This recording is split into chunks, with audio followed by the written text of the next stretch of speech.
United Nations university की ओर से जारी ग्लोबल ई-वेस्ट मॉनिटर 2020 रिपोर्ट के मुताबिक साल 2019 में दुनिया में 5.36 करोड़ मीट्रिक टन ई कचरा पैदा हुआ था। अनुमान है कि साल 2030 तक वैश्विक इलेक्ट्रॉनिक कचरे में तकरीबन 38% तक वृद्धि हो जाएगी। अब आप अंदाज़ा लगा सकते हैं कि ये समस्या कितनी बड़ी है और आने वाले समय में ये और कितना बढ़ने वाली है। इसी क्रम में अभी हाल ही में दिल्ली सरकार ने घोषणा की है कि दिल्ली में भारत का पहला ई कचरा इको पार्क खोला जाएगा।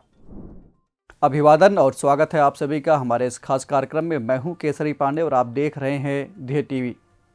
अपने आज के न्यूज़ दिस आवर में हम जानेंगे कि क्या होता है ई कचरा, ये बढ़ क्यों रहा है, इसके नुकसान क्या हैं और दिल्ली में ई कचरे से जुड़े आंकड़े क्या कहते हैं।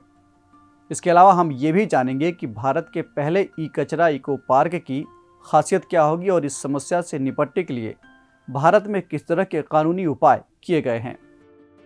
कोई भी इलेक्ट्रॉनिक सामान जैसे कि mobile phone, TV, fridge, computer या इससे संबंधित अन्य उपकरण अथवा पुर्जे जब खराब हो जाते हैं या इस्तेमाल करने योग्य नहीं रह जाते हैं तो यही ई कचरा कहलाता है। इसे दो व्यापक श्रेणियों के तहत 21 प्रकारों में बांटा गया है। पहला सूचना प्रौद्योगिकी और संचार उपकरण और दूसरा विद्युत एवं इलेक्ट्रॉनिक्स उपकरण। दुनिया भर में इलेक्ट्रॉनिक कचरे के बढ़ने की सबसे बड़ी वजह इलेक्ट्रॉनिक उत्पादों की तेजी से बढ़ती खपत है। आज हम जिन इलेक्ट्रॉनिक उत्पादों को अपनाते जा रहे हैं उनका जीवन काल छोटा होता है, इस वजह से इन्हें जल्द फेंक दिया जाता है। जैसे ही कोई नया टेक्नोलॉजी आती है पुराने को फेंक दिया जाता है। इसके साथ ही कई देशों में इन उत्पादों के मरम्मत और रिसाइकलिंग की सीमित व्यवस्था है और है भी तो वो बहुत महंगी है। ऐसे में जैसे ही कोई उत्पाद खराब होता है तो लोग उसे ठीक कराने की जगह बदलना ज़्यादा पसंद करते हैं। इस वजह से भी ई कचरे में इजाफा हो रहा है।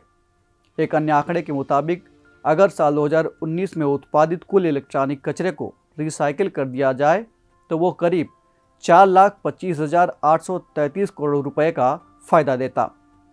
ये आंकड़ा दुनिया के कई देशों के जीडीपी से भी ज़्यादा है। इस बढ़ते इलेक्ट्रॉनिक कचरे का बुरा असर न केवल पर्यावरण पर बल्कि हमारे स्वास्थ्य पर भी पड़ रहा है। दरअसल ई कचरे में पारा, कैडमियम और क्रोमियम जैसे कई विषैले घटक शामिल होते हैं जिनके सुरक्षित निस्तारण न होने से मानव स्वास्थ्य बुरी तरह से प्रभावित हो रहा है। इसके अलावा ये ई वेस्ट मिट्टी और भूजल को भी दूषित कर रहा है। बात अगर दिल्ली की करें तो यहाँ हर साल 2 लाख टन ई कचरा पैदा होता है। हालांकि इसे वैज्ञानिक और सुरक्षित तरीके से हैंडल नहीं किया जा रहा है। इससे आग लगने जैसी कई जानलेवा घटनाएं भी हो चुकी हैं जो दिल्ली के निवासियों और कूड़ा उठाने वालों के स्वास्थ्य को नकारात्मक रूप से प्रभावित करती है। इसी समस्या से निपटने के लिए दिल्ली सरकार ने अपने यहाँ भारत का पहला electronic waste eco friendly park स्थापित करने का फैसला लिया है। इस पार्क में कचरे का निस्तारण, पुनर्चक्रण यानी रिसाइकलिंग और पुनः निर्माण यानी रिकंस्ट्रक्शन सुरक्षित और वैज्ञानिक तरीके से किया जाएगा। 20 एकड़ में बनने वाले इस पार्क में बैटरी, इलेक्ट्रॉनिक सामान, लैपटॉप, चार्जर, मोबाइल और पीसी के लिए द्वितीयक उत्पाद बिक्री बाजार भी बनाया जाएगा। ई कचरे को चैनलाइज करने के लिए 12 जोन में कलेक्शन सेंटर बनाए जाएंगे। जो लोग इस इलेक्ट्रॉनिक कचरे को कलेक्ट करने का काम कर रहे हैं उन्हें प्रशिक्षित करने यानी ट्रेन करने और उन्हें उचित उपकरण देने का भी काम किया जाएगा। गौरतलब है कि भारत में साल 2011 से ही इलेक्ट्रॉनिक कचरे के प्रबंधन से जुड़ा नियम लागू है।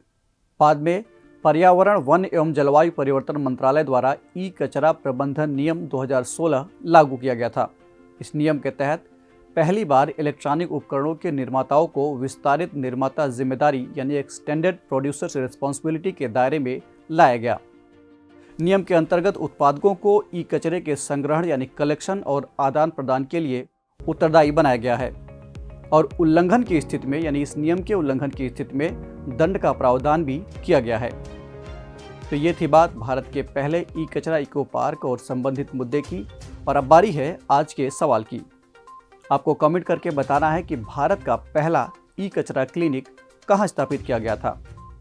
हम फिर मिलेंगे एक नए कार्यक्रम के साथ। तब तक के लिए पढ़ते रहिए और बढ़ते रहिए। नमस्कार।